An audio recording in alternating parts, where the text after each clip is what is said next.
You know what I would like to find out? Just a little bit about your affiliation with Warren County.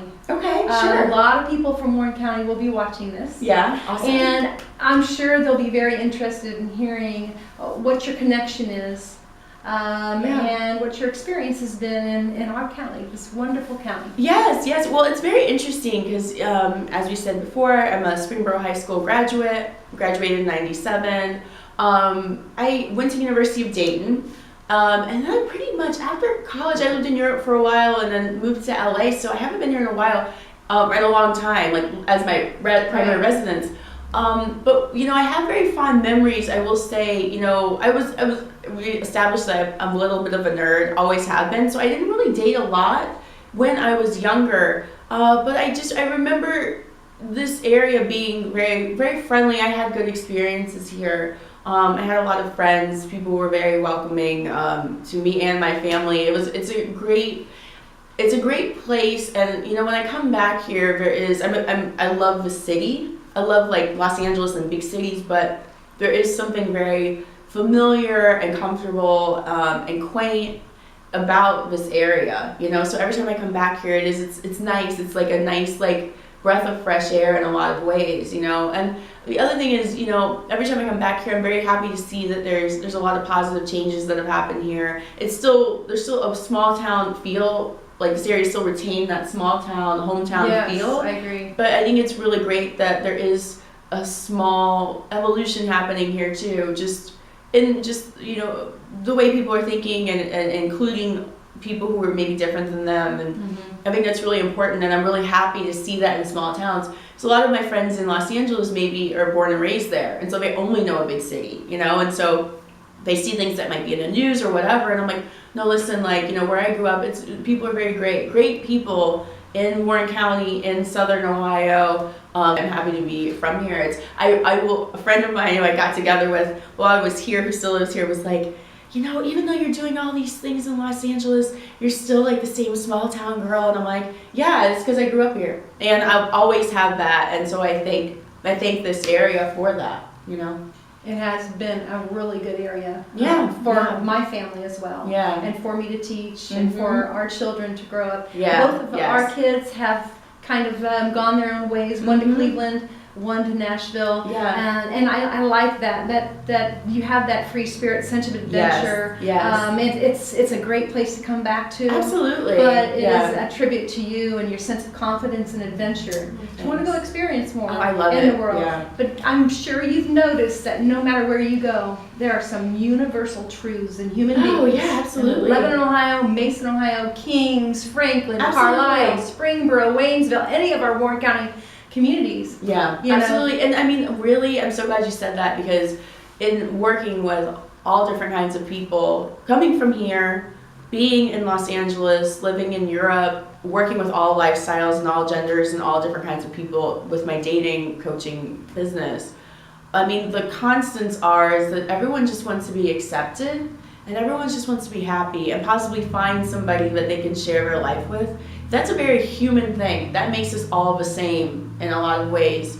And I've been very humbled to kind of get emotional talking about this. I've been very humbled being invited to different circles and seeing that we're really not that different. We all want the same things, our families to be safe, being able to have a roof over our head, provide for our families, and have some sort of loving connection with others, whatever that means for you. And what's really interesting there is not just a geographic thing, it's a cultural thing. Absolutely. And so it's a human thing. It's a human thing. Yeah. But you've seen, and that's, I think we have some misconceptions about culture. Yeah. And it's so unfair that we stereotype cultures, and I know that you have been exposed to more cultural variation. But no matter whether you're with someone who's Asian or someone who's Hispanic or black someone or who's white from or wherever, black, white, that we're all the same. Yeah, we all want the same needs. things. We all want the same things, and what's interesting to me is when I've seen people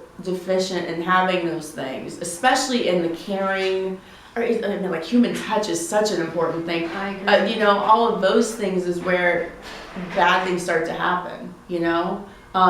And I mean, we could go down a whole conversation of, you know, if someone isn't getting the touch that they feel like they need, or that just human beings need, that's when the bad part of consent and all these things start to happen. If someone hasn't gotten that in some way from someone, or parents, or family, or friends, or whoever, you know, it does twist and become this other toxic thing. We have already spent almost an hour just chatting about the topic of dating and consent. Right, yeah. And you've just opened up a whole new realm of thought. So many things. When it comes to dating and healthy dating, we can't just assume that everybody is going to take the approach that you recommend. Absolutely. Because they may not have that foundation of security in who they are and knowing what they want. And so we could actually go into another discussion about parenting and raising kids to get to that point where they feel good about who they are. And they know what they want, and they know what they're looking for in their lives, and therefore they know what they're looking for in finding someone who complements who they are. And I'm sure that we're going to have to get together again. I know you're home over Christmas. Yes, I'll be back. Hopefully. I did want to add something really quick to what you said. It was so great. Please do.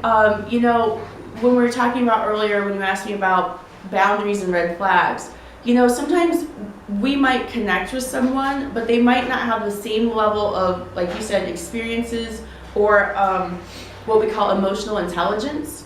And so sometimes if you can't, you might want something so bad, or you might have a lot of things in common, but if someone isn't, let's say, emotionally equipped or prepared, or had a similar level of emotional experiences to handle conflict or handle certain things, even though you might want that person to be the person for you so bad, they might not be a good choice for you.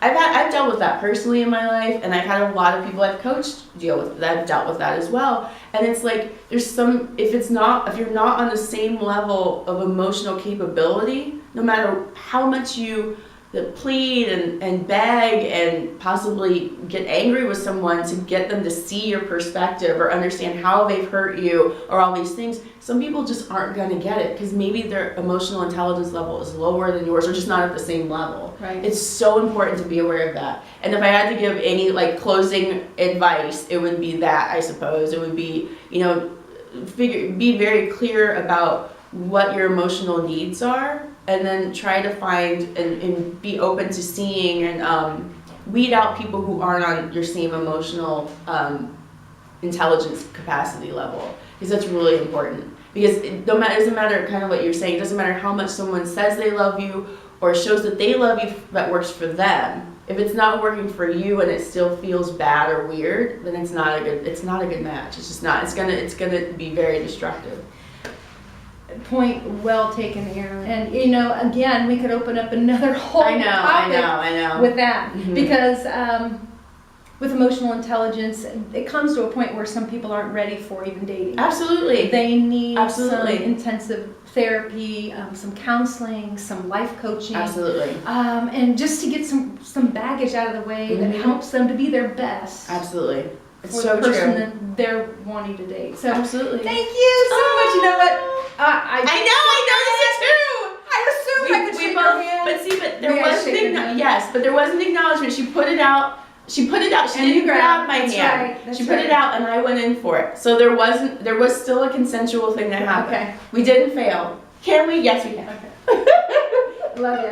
Thank you so much. Thank you, everybody, for joining us. I'm Molly Wray. I am a part-time social media coordinator for the Violence Free Coalition of Warren County, which is part of the Abuse and Rape Crisis Shelter. The Violence Free Coalition is the prevention side of the Abuse and Rape Crisis Shelter, which is the intervention side. And I hope so much that we can talk with Erin again, because this has been a wonderful experience.